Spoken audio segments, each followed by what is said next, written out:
사도신경 하심으로 시작하겠습니다. 나는 전능하신 아버지 하나님 천지의 창조주를 믿습니다. 나는 그의 유일하신 아들 우리 주 예수 그리스도를 믿습니다. 그는 성령으로 잉태되어 동정녀 마리아에게서 나시고 본디오 빌라도에게 고난을 받아 십자가에 못 박혀 죽으시고 장사된 지 사흘 만에 죽은 자 가운데서 다시 살아나셨으며 하늘에 오르시어 전능하신 아버지 하나님 우편에 앉아 계시다가 거기로부터 살아있는 자와 죽은 자를 심판하러 오십니다. 나는 성령을 믿으며 거룩한 공교회와 성도의 교제와 죄를 용서받는 것과 몸의 부활과 영생을 믿습니다. 아멘. 찬송가 183장입니다. 찬송가 183장 빈들의 마른 풀같이 함께 찬양하겠습니다. 빈들의 마른 풀같이 시들은 나의 영혼 주님이 약속한 성령 간절히 기다리네. 가물어 메마른 땅에 단비를 내리시듯 성령의 단비를 부어 새 생명 주옵소서. 반가운 빗소리 들려 산천이 춤을 추네. 봄비로 내리는 성령 내게도 주옵소서. 가물어 메마른 땅에 단비를 내리시듯 성령의 단비를 부어 새 생명 주옵소서. 절 따라 우로를 내려 초목이 무성하니 갈급한 내 심령 위에 성령을 부소서. 가물어 메마른 땅에 단비를 내리시듯 성령의 단비를 부어 새 생명 주옵소서. 참되신 사랑의 언약 어길 수 있사오랴. 오늘의 흡족한 은혜 주실 줄 믿습니다. 가물어 메마른 땅에 단비를 내리시듯 성령의 단비를 부어 새 생명 주옵소서. 아멘. 오늘 함께 보실 말씀은 마가복음 9장 14절부터 29절까지 말씀입니다. 마가복음 9장 14절부터 29절까지 말씀 한 절씩 교독으로 읽으시고 마지막 절은 합독으로 읽도록 하겠습니다. 이에 그들이 제자들에게 와서 보니 큰 무리가 그들을 둘러싸고 서기관들이 그들과 더불어 변론하고 있더라.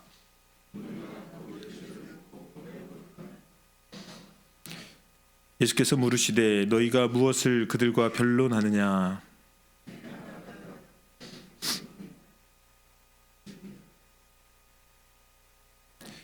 귀신이 어디서든지 그를 잡으면 거꾸러져 거품을 흘리며 이를 갈며 그리고 파리해는지라 내가 선생님의 제자들에게 내쫓아달라 하였으나 그들이 능히 하지 못하더이다.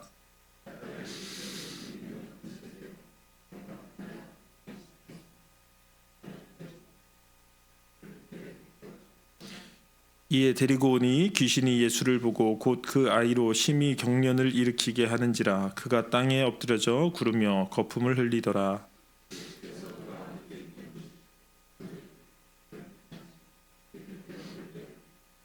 귀신이 그를 죽이려고 불과 물에 자주 던졌나이다. 그러나 무엇을 하실 수 있거든 우리를 불쌍히 여기사 도와주옵소서.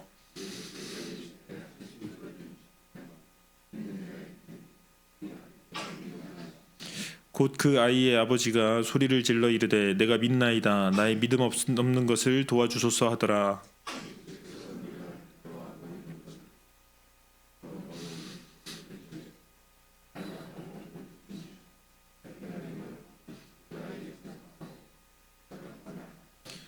귀신이 소리 지르며 아이로 심히 경련을 일으키게 하고 나가니 그 아이가 죽은 것 같이 되어 많은 사람이 말하기를 죽었다 하나.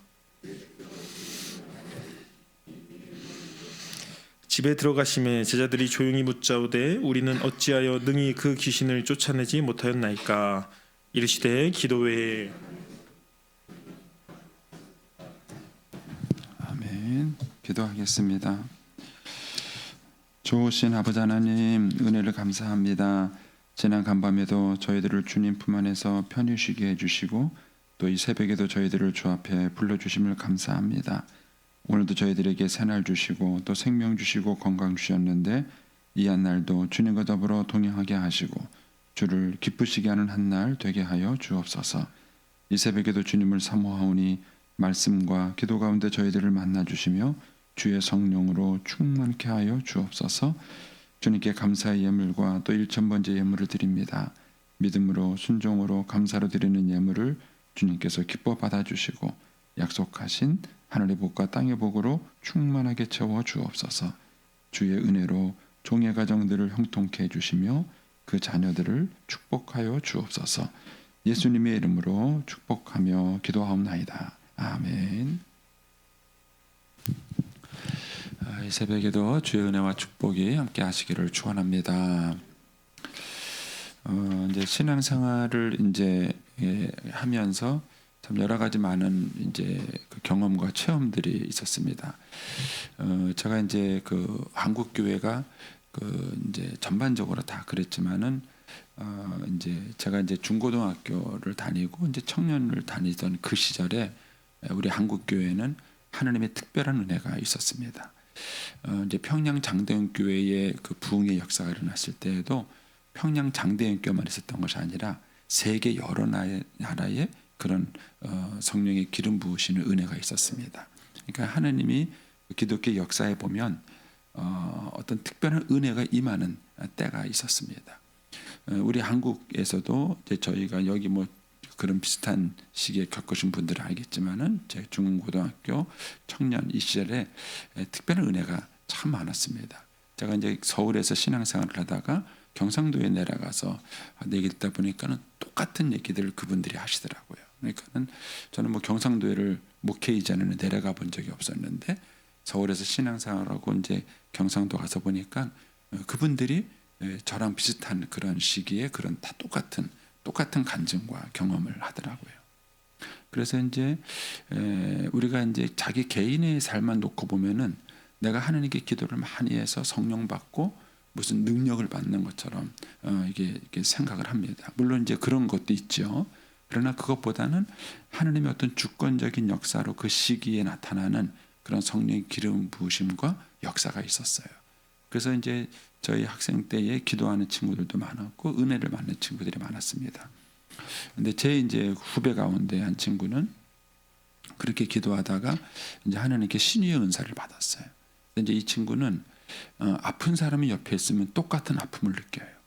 그럼 어떤 사람이 옆구리가 아프다. 그럼 자기 앉았으면은 자기가 막 옆구리가 막 아픈 거예요.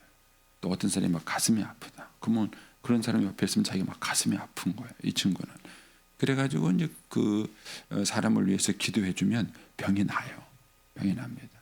근데 참 어른들이 이기적이에요. 교회 안에 아픈 사람들이 많으니까 얘를 자꾸 불러.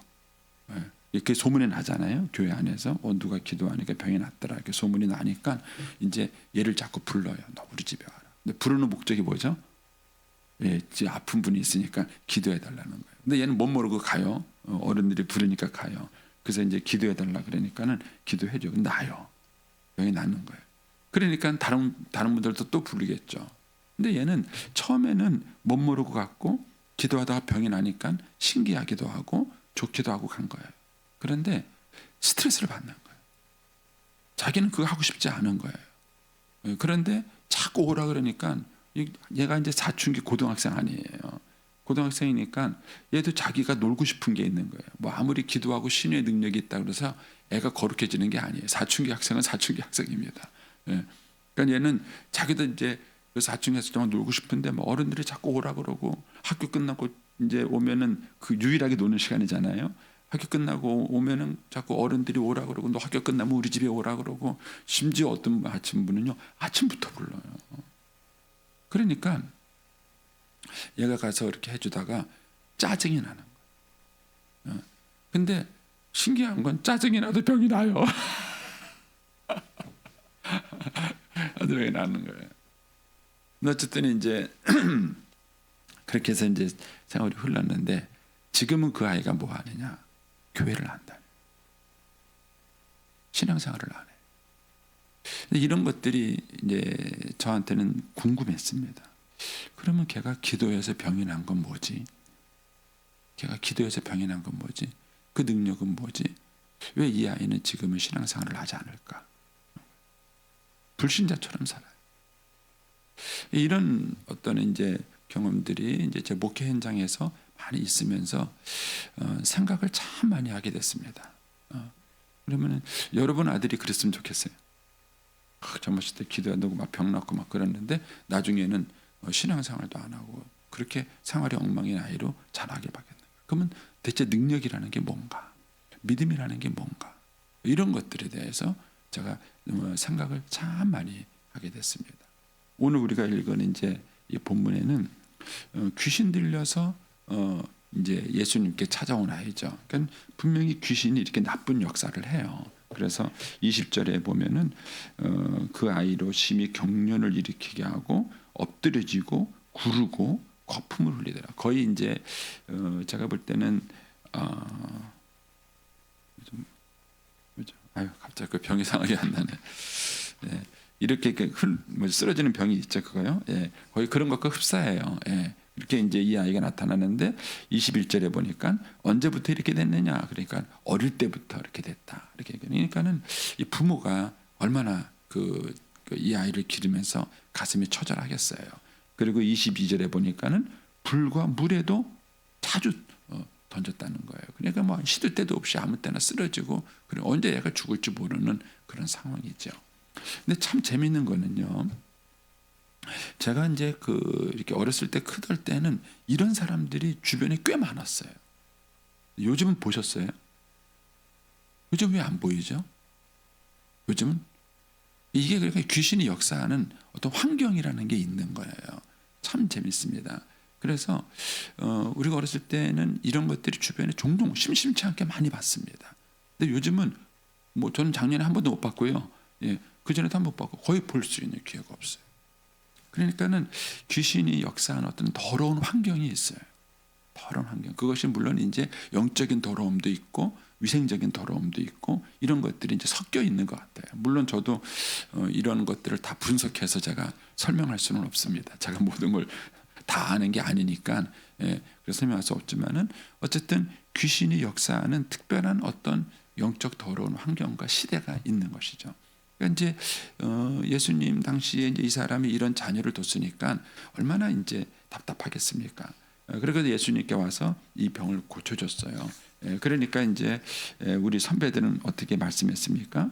믿지 못해서다. 그리고 이제 29절에 가면은 기도 외에는 다른 종류가 나지 않는다. 그러니까 이제 기도해야 된다. 이렇게 이제 가르쳐 주셨어요. 저도 이렇게 해봤어요. 해봤는데 꼭 그대로 되는 게 아니더라. 그래서 이제 우리가 이제 이 말씀을 볼 때에 조금 더 이제 넓은 시각으로 이제 이 말씀을 좀 보면 좋겠습니다. 여러분 이제 신앙생활이 정말 신앙답다는 것은요, 그 신앙과 삶이 연결돼 있어요. 그러니까 우리가 이제 하나님께 나와서 예배를 하고 찬양을 하고 말씀을 배우고 그런 것들이 우리가 일상적인 신앙생활을 하는 것과 깊은 연관을 가져야 합니다. 근데 만약에 신앙생활 교회에서 우리가 말하는 신앙생활을 따로 그 다음에 이제 우리가 일상적인 생활이 따로라고 말하면은 이게 소위 말하는 이원론적 신앙이 되는 거예요. 가장 병든 신앙이 이거예요. 신앙과 삶이 연결되어 있지 않는 것입니다.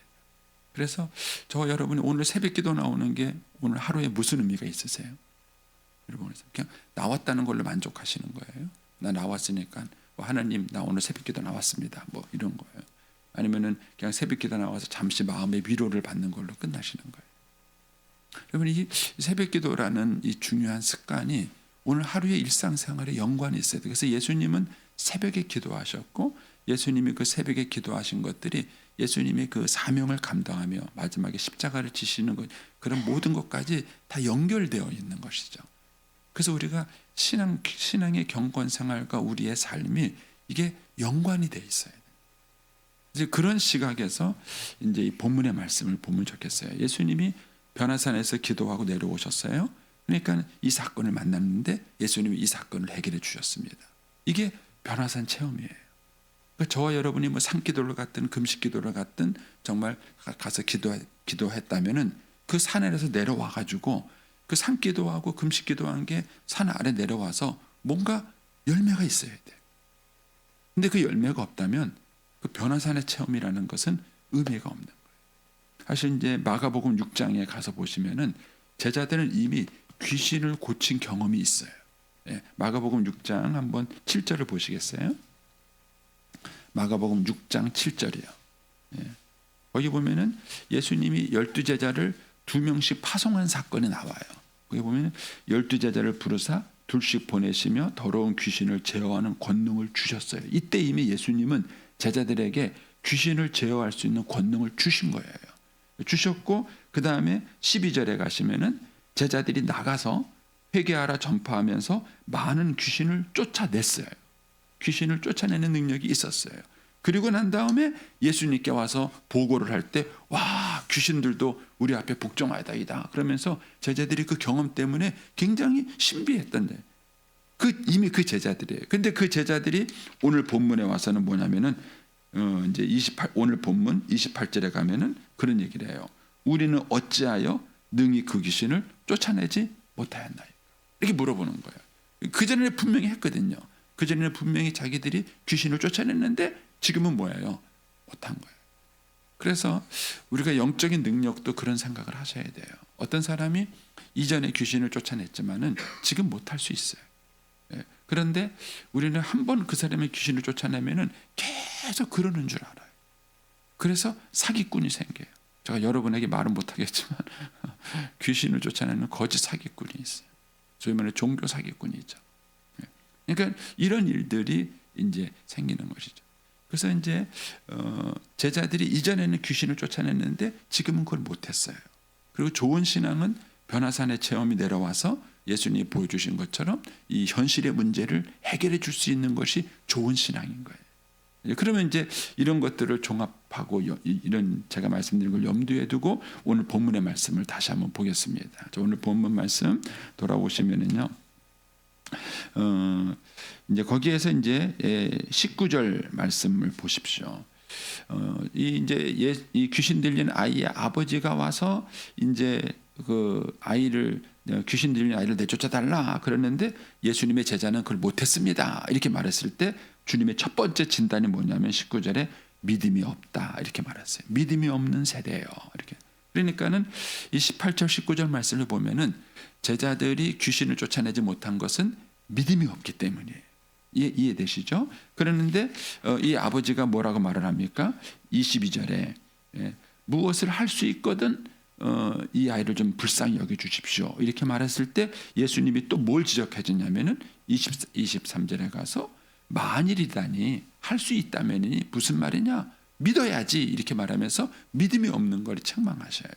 그러니까는 분명히 이 아이를 고치지 못한 것은 믿음이 없는 것과 관련이 있는 거예요. 그래서 주님이 그렇게 진단을 하셨어요. 믿음이 없기 때문에 이 아이가 이렇게 됐다. 믿음이 없어서 못 고쳤다. 이렇게 주님이 얘기하시는 거예요.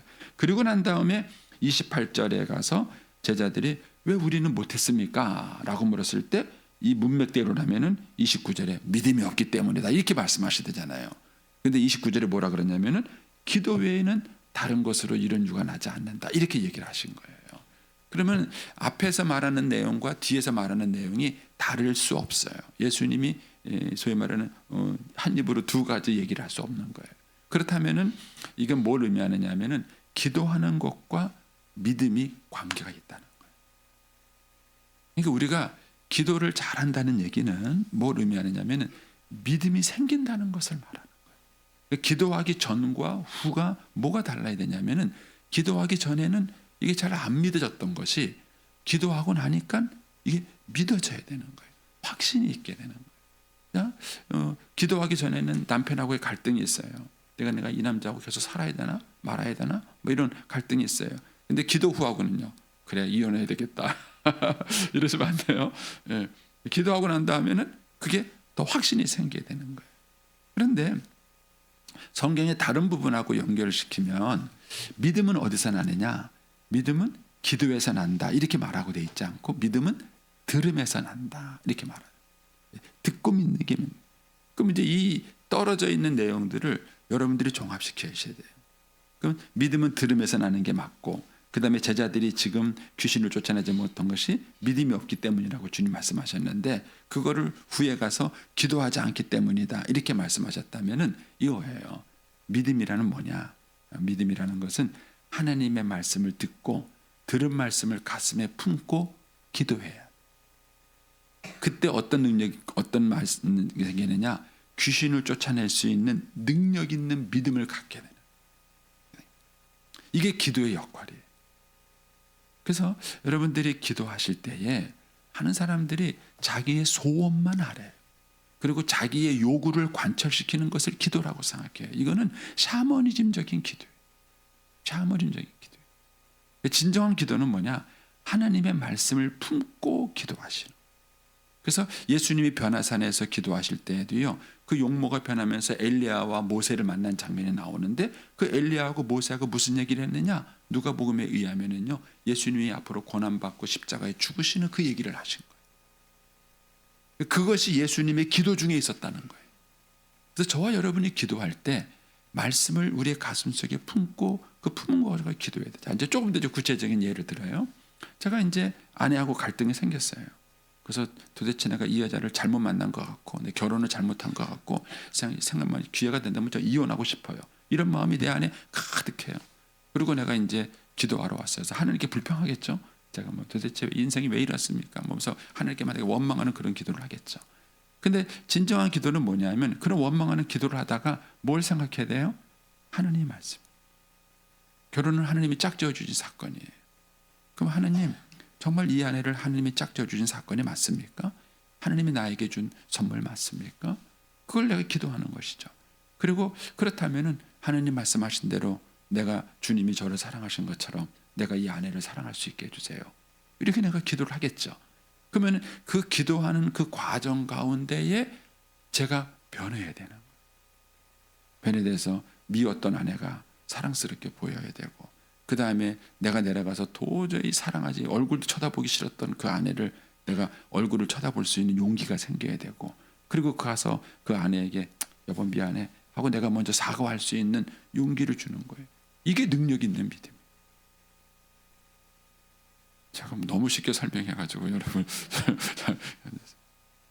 신앙의 능력이라는 게 무엇이에요? 기도한 사람과 기도하지 않은 사람이 무엇이에요?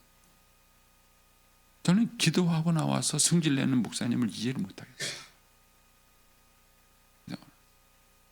하나님께 기도했다는 게 뭐예요? 육신의 정욕, 안목의 정욕, 이상의 자랑과 이 혈기를 다스릴 수 있는 힘을 키운 거에 그게 기도의 능력이에요. 하나님 말씀이 기도의 능력. 그래서 주님이 말씀하신 기도의 능력이라는 것은 뭐냐?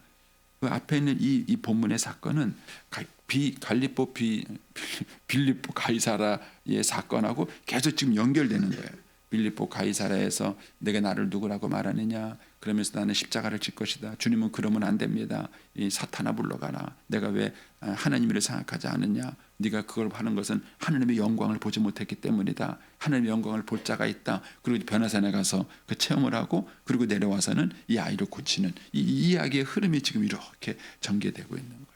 그 일련의 사건 속에서 예수님만 주목해서 보십시오. 예수님만 주목해서 보면은 예수님은 본인이 누군지를 명확하게 하셨어요. 내가 이 땅에 온 목적은 뭐냐? 영광을 받기 위해서 온 것이 아니라 십자가를 지기 위한 거라는 걸 예수님은 명확하게 하셨어요. 그래서 예수님을 이 땅에 사는 동안에도 사람들이 예수님을 임금 삼으려고 하고 예수님을 막 높이고 막 이런 일이 있어도 예수님은 거기에 속지 않으셨어요. 그리고 마지막까지 자기 위치를 지키고 십자가를 지셨어요. 그렇게 할 수 있었던 그 핵심에는 뭐가 있었느냐? 예수님의 기도 생활이 있었기 때문에. 예수님의 기도 생활이 있었기 때문에. 저도 이제 계속 이제 뭐 이런 그걸 이렇게 살아가야 제 인생 끝날 때쯤 돼야 제가 좀 더 자신 있게 말할 수 있을 것 같아요. 인생을 다 끝나고 하느님 앞에 딱 갈 때 그 순간에 저도 궁금해요. 제가 어떻게 제 인생을 마칠지.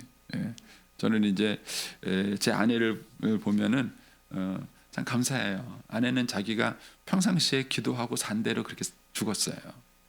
저한테 여러 번 얘기한 게 있었는데 아내는 자기가 그렇게 했으니까. 그래서 이제 그 투병할 때도요, 이 통증 때문에 힘들어했지 자신이 병에 걸렸거나 아픔이 있거나 이런 거에 대해서 아내는 갈등하거나 힘들어하지 않았어요. 근데 어쨌든 이제 저도 제 마지막이 궁금해요. 내가 마지막에 어떤 믿음의 모습을 보이고 내 인생길을 마칠 수 있을까? 이제 이런 생각을 하는데 실제적인 우리의 어떤 그런 하나님의 기도의 능력, 내가 하나님께 간구하고 나오고 오늘 내가 이 새벽 기도를 나와서 여러분들이 기도하고 다시 우리의 현장으로 내려가는 거 아니에요? 우리의 일상의 삶으로 가는 거 아닙니까? 그러면 그 일상의 삶 속에서 우리가 정말 믿음과 능력으로 살아갈 수 있는 열매가 있어요. 그래서 실제로 우리 주변에 귀신의 역사가 많아요. 이렇게 이 아이처럼 이렇게 막 그 간질병 들린 것처럼 막 이렇게 미쳐서 나뒹구는 이런 귀신의 역사도 있지만, 그러나 그렇지 않은 사탄의 역사가 우리 주변에 많아요.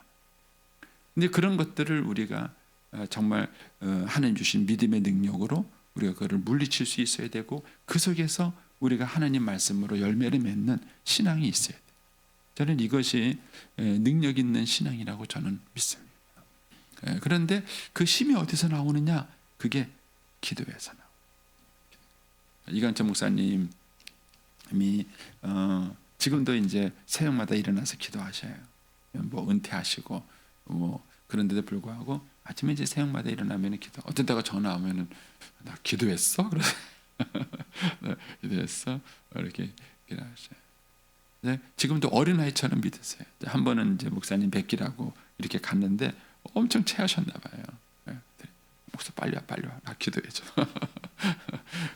그러시더라고요. 저와 여러분들이 우리가 생활하는 그 신앙의 그런 일상의 영성이 우리의 삶 속에서 열매를 맺고 증명이 돼야 됩니다. 그게 참된 영성이고 참된 능력인 것이죠. 그래서 기도란 뭐냐? 영역 있는 기도란 뭐냐? 하나님의 말씀을 품고 그것을 내가 기도해서 그것이 내 것으로 믿어져야 됩니다. 내 것으로 확실하게 하나님 말씀이 믿어져요. 만약에 여러분들이 뭐 우리 전통적인 선배 목사님들이 말했던 것처럼 내가 하나님께 믿음으로 11조하고 믿음으로 헌금했는데 하나님께서 축복해 주신다는 걸 믿는다. 그러면 진짜 믿음이 있어야 돼요. 근데 왜냐하면 살다 보면은 그렇게 안 되는 것처럼 보일 때가 많잖아요. 그렇죠? 저도 하나님께 열심히 헌금하고 헌신했어요. 약속한 거 다 이렇게 했습니다. 그런데 제가 기대했던 대로 축복을 역사하지 않더라고요. 근데 뒤를 돌아보면요, 하나님은 신실하셨어요. 한 번도 제가 빚지고 살지 않게 하셨고요, 제 필요를 채워주셨고요, 풍성하게 나눠주며 살 수 있도록 해주셨어요. 약속을 지키신 분이세요. 그래서 정말 그런 믿음을 가지고 우리가 순종할 수 있는가 하는 것이죠. 그거는 저와 여러분의 변화산의 기도에 달려 있는 겁니다. 그래서 저와 여러분이 하나님 앞에 깊은 그런 영적 체험을 할 수 있는 기도의 순간이 있고, 그 기도가 변화산을 내려와서는 정말 귀신 들린 아이를 고치는 그런 능력이 있게 되기를 축복합니다. 기도하겠습니다. 오늘 25일자